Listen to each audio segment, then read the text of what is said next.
I came home early to surprise my wife, but walked into my worst nightmare asterisk. The elevator lurches to a stop on the 15th floor, and Maya Chen's breath catches in her throat, not from the mechanical jolt, but from the man stepping into the confined space beside her. 7 years. 7 years since she last saw Daniel Rivera, and he still has the power to make her forget how to breathe properly. He doesn't notice her at first, focused on the phone pressed to his ear, speaking in rapid Spanish to what sounds like a contractor. His voice has deepened, grown richer, like aged whiskey. The boy she once knew has been replaced by this man, broader shoulders filling out an expensive charcoal suit, stubble shadowing a jaw that's become more defined.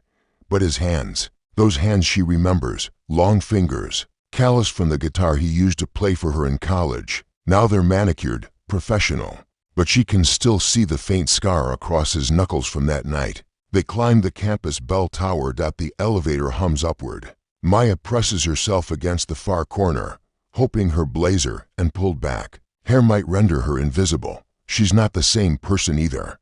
Gone are the flowing dresses and wild curls. In their place, sharp lines, controlled waves, armor disguised as professional attire. But then he ends his call, and those dark eyes, God, those eyes sweep across the small space and find her. Time stops. His phone slips from his fingers, clattering against the elevator floor. Neither moves to pick it up. Maya. Her name on his lips sounds like a prayer and a curse wrapped together. Hello, Daniel. The formality feels ridiculous after everything they shared, but it's all she can manage when her heart is performing acrobatics against her ribs. She counts the floors as they rise. 12, 13, 14. You cut your hair, he says, and the observation is so tender, so unexpectedly intimate, that she has to look away. People change, do they? There's something in his voice, a challenge, maybe, or hope. When she risks a glance back, he's studying her face like he's trying to solve a puzzle. The intensity of his gaze makes her skin flush warm. 15, 16. How many floors does this building have? What are you doing here? The question escapes before she can stop it. A slow smile tugs at the corner of his mouth. Rivera Construction. We're renovating the top 3 floors. He pauses, tilts his head slightly. What are you doing here? I work here. Chen and Associates, 20th floor. The smile becomes a grin, and Maya's treacherous heart skips. Maya. Chen and Associates, you did it. You actually did it. The pride in his voice catches her off guard. After the way things ended between them, she expected, well, not this, not warmth, not the way he's looking at her like she hung the moon. 18, 19. The wedding planning business you always talked about, he continues. The one where you'd create fairy tale moments for couples who believed in forever.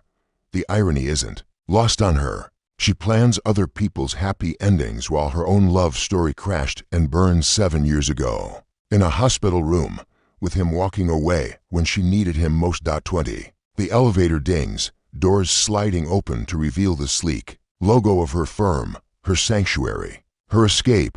But Daniel's hand shoots out, holding the door open.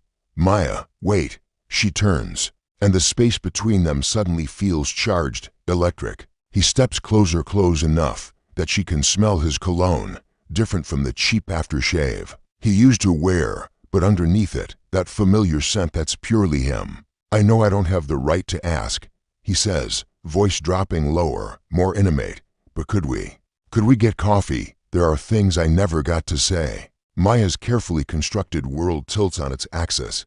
7 years of building walls, of moving forward, of convincing herself she was over Daniel Rivera, and it all threatens to crumble with one simple request.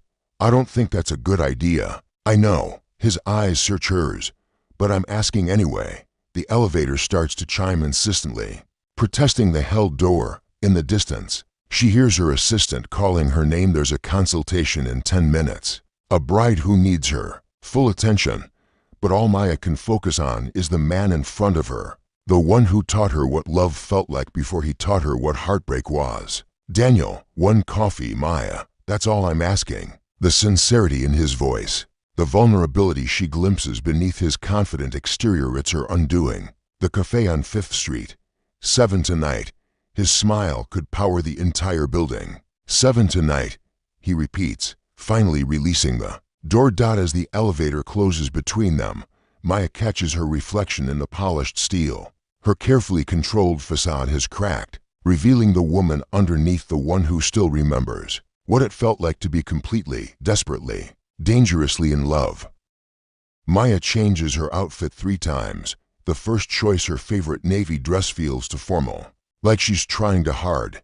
The second, a casual sweater and jeans, seems like she's trying too little. She settles on something in between, a cream silk blouse that she knows brings out the gold flecks in her eyes, paired with dark jeans and the leather boots Daniel once said made her legs look endless. Not that she's trying to impress him. This is just closure, a conversation 7 years overdue. She arrives at the cafe first, choosing a corner table where the late afternoon sunlight streams through vintage windows. The place has changed since their college days. Exposed brick walls now display local artwork, and the mismatched furniture has been replaced with sleek modern pieces. But it still smells like cinnamon and possibility. Maya orders a lavender latte and tries to calm her racing pulse. She's interviewed Fortune 500 CEOs without breaking a sweat, negotiated million-dollar wedding budgets with Bridezillas, survived her parents' divorce and her own broken engagement.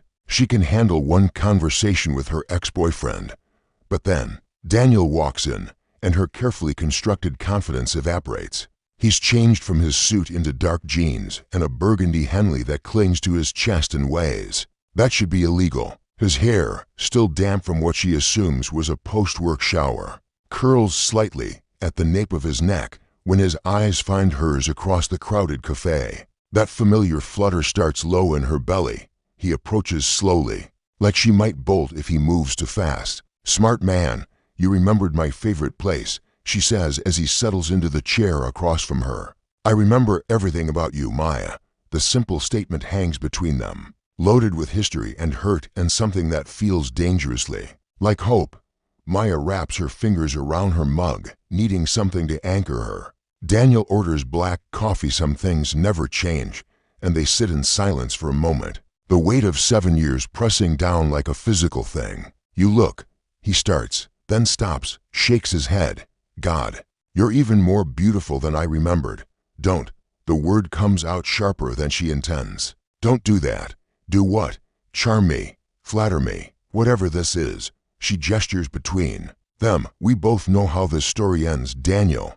We tried it once, remember?" His jaw tightens. "We were kids, Maya, scared kids dealing with something neither of us knew how to handle." The reference to her miscarriage, the loss that shattered them both, sits heavy in the air. Maya's chest constricts with the familiar ache of old grief mixed with older anger. "I wasn't the one who left," she whispers, "and I wasn't the one who shut down completely, who pushed everyone away, including me." The accusation stings because it's true. After losing the baby, Maya had retreated so far into herself that she'd become unreachable, even to the man who loved her.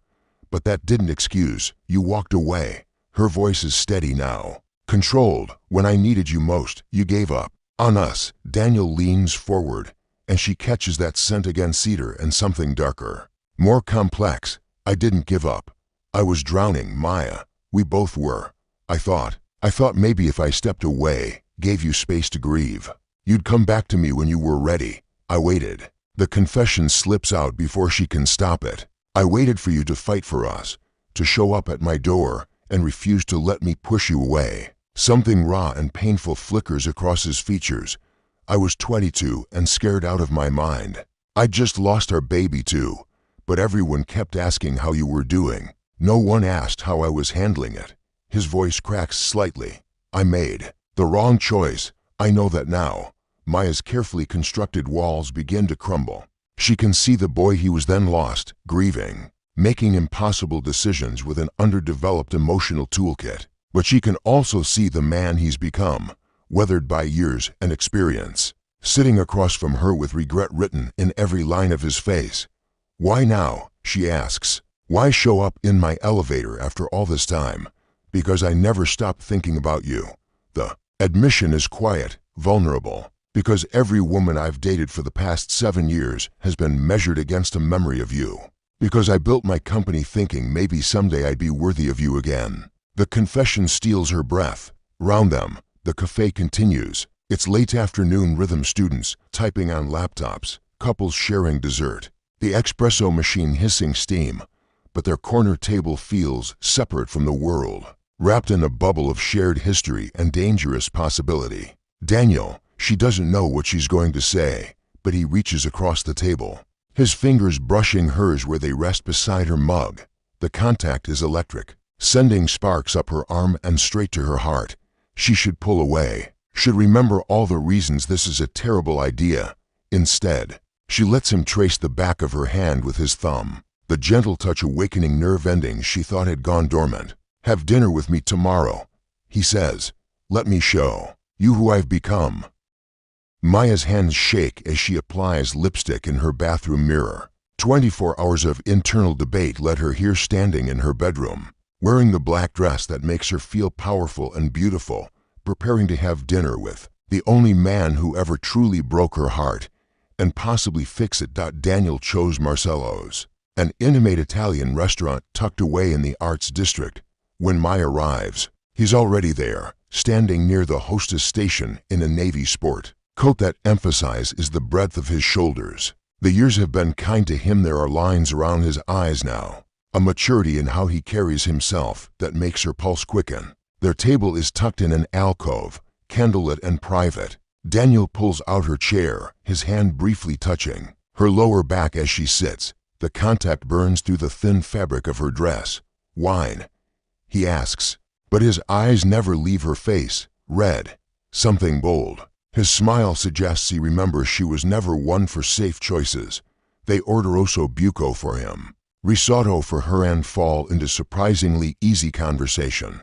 He tells her about starting his construction company with his brother Miguel, how they specialized in historic renovations before expanding into luxury residential projects. She shares stories from the wedding planning trenches, Brazilias, and miracle saves. The satisfaction of creating perfect moments for couples starting there forever. "Do you ever regret it?" Daniel asks, swirling wine in his glass, choosing other people's love stories instead of writing your own. The question hits deeper than intended. "I had my chance at a love story. It didn't end well." "That wasn't an ending, Maya. That was an intermission." She looks up sharply. "We broke up 7 years ago, Daniel. Some stories don't get sequels. And some stories are too important to leave unfinished." The waiter brings their entrees, but neither touches their food. The air between them has grown thick with unspoken truths and simmering attraction. "Tell me about him," Daniel says quietly. "Who, the man you were engaged to?" "Marcus, wasn't it?" Maya's fork stills halfway to her mouth. "How did you?" "I may have Googled you once or twice over the years." His admission is sheepish, almost boyish. "There was an engagement announcement in the society pages 3 years ago, and then nothing." Maya sets down her fork, suddenly losing her appetite. "Marcus was safe, predictable, everything you weren't." "What happened?" She's quiet for so long that Daniel probably thinks she won't answer, but then the words come, quiet and raw. "I realized I was trying to marry a man who would never hurt me, because he'd never make me feel anything intense enough to hurt.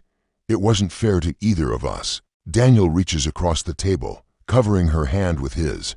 This time, she doesn't pull away. "Maya, I compared everyone to you," she confesses, her voice barely above a whisper. "Even when I hated you, even when I told myself I was over what we had, no one else ever came close to making me feel the way you did." His thumb traces circles on her palm, and she feels that familiar electricity building between them. Past, tense, she meets his eyes, sees the hope and fear warring there. "I don't know. I honestly don't know what I feel right now, except terrified." "Good terrified or bad terrified?" "Despite everything," she laughs. "Is there a difference?" "Yeah. Good terrified means you're about to do something that might change your life. Bad terrified means you're about to get eaten by a bear." "And which one are you?" His smile is soft, vulnerable. "Good terrified." "Definitely good terrified." They finish dinner in a haze of stolen glances. An accidental touches his knee, brushing hers under the table, her hand lingering when she passes him the salt, fingers intertwining as they walk to their cars. In the parking lot, under stars and streetlights. Daniel stops walking. Maya turns to face him, and suddenly they're standing so close she can feel the warmth radiating from his body. Maya. He says, her name a prayer on his lips. This is a bad idea, she whispers, even as her hands come up to rest against his chest. Probably. His hands frame her face, thumbs stroking across her cheekbones. But I've spent 7 years regretting the things I didn't say, the chances I didn't take. I won't make that mistake again. Daniel, I love you. The words tumble out, desperate and true. I never stopped loving you. I know I have no right to say it after what I did, but I need you to know. I love your strength and your stubbornness and the way you bite your lip when you're thinking. I love that you build other people's dreams while being too scared to chase your own. I love. She silences him with a kiss. It's soft at first, tentative, like they're teenagers again stealing moments between classes. But then Maya sighs against his mouth, and Daniel deepens the kiss, pouring 7 years of longing into the connection between them. When they break apart, both are breathing hard. This doesn't fix everything, Maya says. I know. We still have so much to work through. I know. I'm still angry with you. Daniel's smile is gentle, understanding. I know. And I'm going to spend however long it takes earning your trust back. A car door slams somewhere in the distance, breaking the spell. Maya steps back, immediately missing his warmth. I should go, she says. Should and want are different things. She looks at him, really looks, seeing not just the boy who broke her heart, but the man who might be brave enough to put it back together. Good night, Daniel. Good night, Maya. Sweet dreams. As she drives home, Maya's lips still tingle from his kiss, and she wonders if she's making the biggest mistake of her life, or if she's finally ready to take the biggest risk.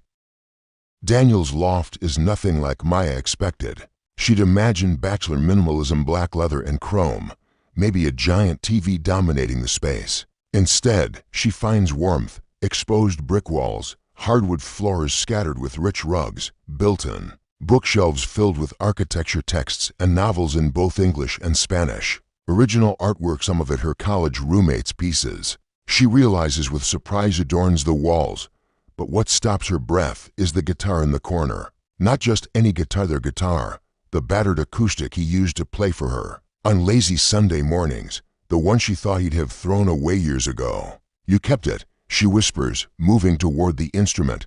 Daniel follows, standing close enough that she can feel his warmth. I kept a lot of things. Maya turns, and the vulnerability in his expression makes her chest tight. Daniel, I know. This is complicated.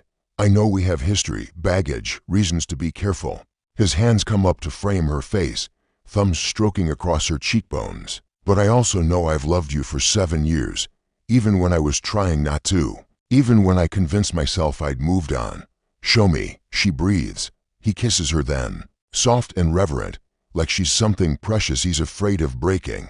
Maya melts into him, her hands fisting in his flannel shirt, pulling him closer. When his lips trail along her jaw to that sensitive spot below her ear, she sighs his name. I dreamed about you, he confesses against her throat. All these years I'd wake up reaching for you. Maya's heart clenches with the sweetness of it, the terrible romance of loving someone you can't have. I used to wear your cologne, she admits, just a drop on my pillow some nights when the missing got too bad. Daniel pulls back to look at her, his dark eyes intense. We don't have to rush this. We have time now. But Maya shakes her head. We've waited 7 years.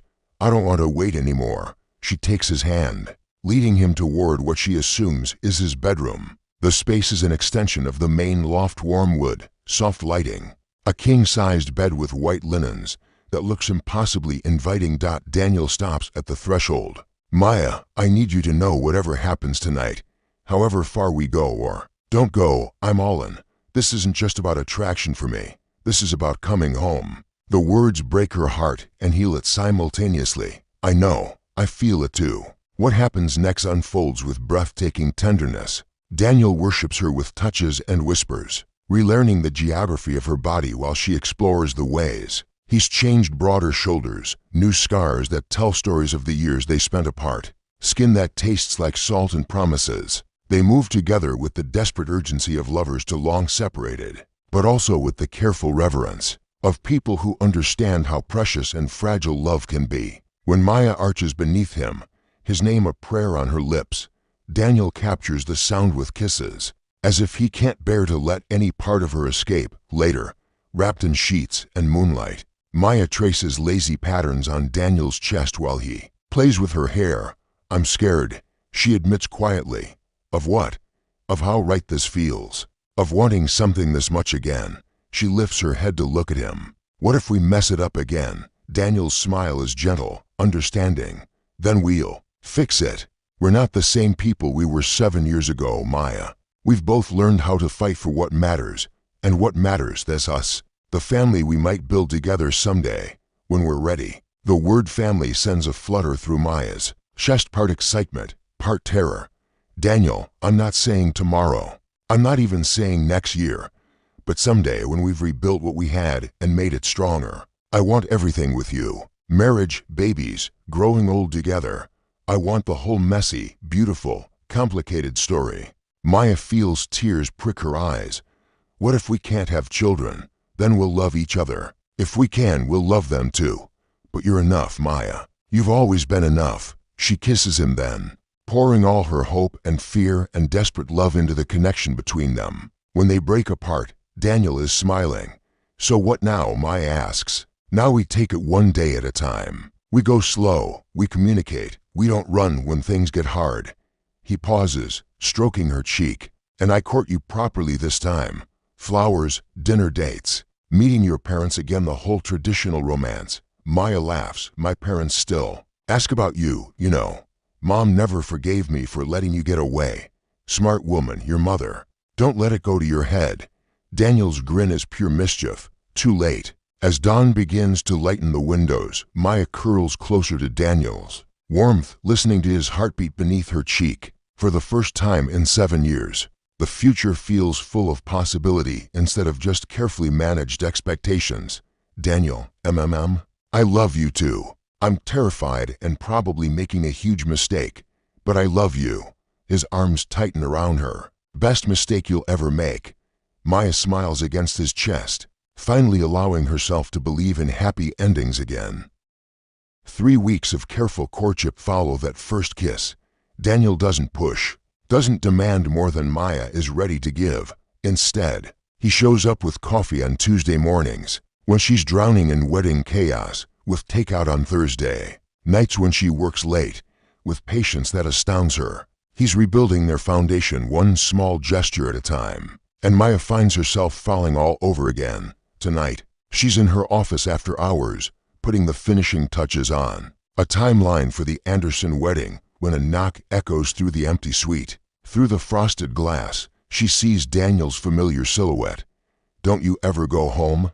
He asks when she opens the door. Says the man who showed up at my office at 8 p.m. Touche. He holds up a bag from her favorite type place. Figured. You might be hungry. Maya steps aside to let him in, trying to ignore how his presence seems to fill the space, making her usually spacious office feel intimate. He's still in work clothes, jeans, and a flannel shirt, both decorated with sawdust that somehow makes him look even more appealing. They eat cross-legged on her office floor, sharing pad thai and spring rolls like they used to in their tiny college apartment. The casual intimacy of it steals Maya's breath. Tell me about the Anderson wedding, Daniel says, nodding toward the elaborate timeline spread across her desk. Maya's eyes light up as she describes the outdoor ceremony, the vintage-inspired reception, the bride who wants everything to feel like a fairy tale. Daniel listens with genuine interest, asking questions that show he remembers her dreams of creating magical moments for couples in love. You really did it, he says when she finishes. Built something amazing. We both did. She gestures toward the window, where cranes from his construction projects dot the city skyline. I saw the article about the historic theater renovation. Beautiful work. Thanks. He pauses, studying her face in the soft desk lamplight. Maya, can I ask you something? She nods, though something in his tone makes her pulse quicken. Do you think about the baby we lost? Our baby? The question hits like a physical blow. Maya sets down her water glass with shaking hands. Every day, she whispers, especially when I'm planning weddings, watching couples start their lives together. I wonder what our child would have looked like, what kind of person they'd have become. Daniel's voice is rough when he speaks. I used to drive by playgrounds and wonder if our kid would have loved the swings as much as you did. Remember how you'd make me push you higher and higher until I was sure you'd fly off. Despite her tears, Maya smiles. You were always worried. I'd get hurt. I was always trying to keep you safe. Maybe that's where I went wrong, thinking I could protect you from pain. By leaving instead of staying and hurting with you. They sit in silence, the weight of old grief settling around them like a familiar blanket. But it doesn't feel crushing this time. It feels shared. I was so angry, Maya admits, at you, at God, at myself. I blamed myself for losing the baby. And when you left, it felt like confirmation that I was right to blame myself. Maya, no. Daniel shifts closer, reaching for her hands. The miscarriage wasn't your fault. The doctors said. I know what the doctors said. But knowing and believing are different things. She meets his eyes. For 7 years, I've carried this guilt, that maybe if I'd been stronger, more careful, less stressed about finals. Stop. Daniel's voice is fierce. He frames her face with his hands, forcing her to look at him. That baby was loved and wanted. What happened was a tragedy, not a failure, not your fault. The tenderness in his voice, the absolute certainty, breaks something open inside Maya's chest. Tears she's held back for 7 years begin to flow. Daniel pulls her into his arms, and she doesn't resist. She melts against his chest, breathing in his scent, feeling his warmth seep into her bones. His hand strokes her hair while he murmurs soft reassurances in Spanish words she doesn't understand, but feels in her soul. I miss this, she whispers against his shirt. I missed being held by someone who knew me before I built all these walls. I know every version of you, Maya. The girl who believed in fairy tales. The woman who makes them come true. The broken person who's put herself back together into someone even more beautiful. When she looks up at him, his dark eyes are intense, full of love and longing and barely restrained desire. The space between them crackles with 7 years of separation, of words unsaid and touches denied. Daniel, she breathes. Tell me to leave, he says, voice rough. Tell me you're not ready, and I'll walk away right now. But if you don't, if there's any part of you that wants this, wants us. Instead of answering with words, Maya rises on her knees and kisses him. This kiss is different from the one in the parking lot. This one is hungry, desperate, full of need that's been building for weeks. Daniel's hands tangle in her hair, and Maya presses closer, needing to eliminate every inch of space between them. When they break apart, both are breathing hard. Not here, Maya whispers. Not in my office. Daniel's smile is soft, understanding. Your place or mine? The question hangs between them, loaded with promise and possibility.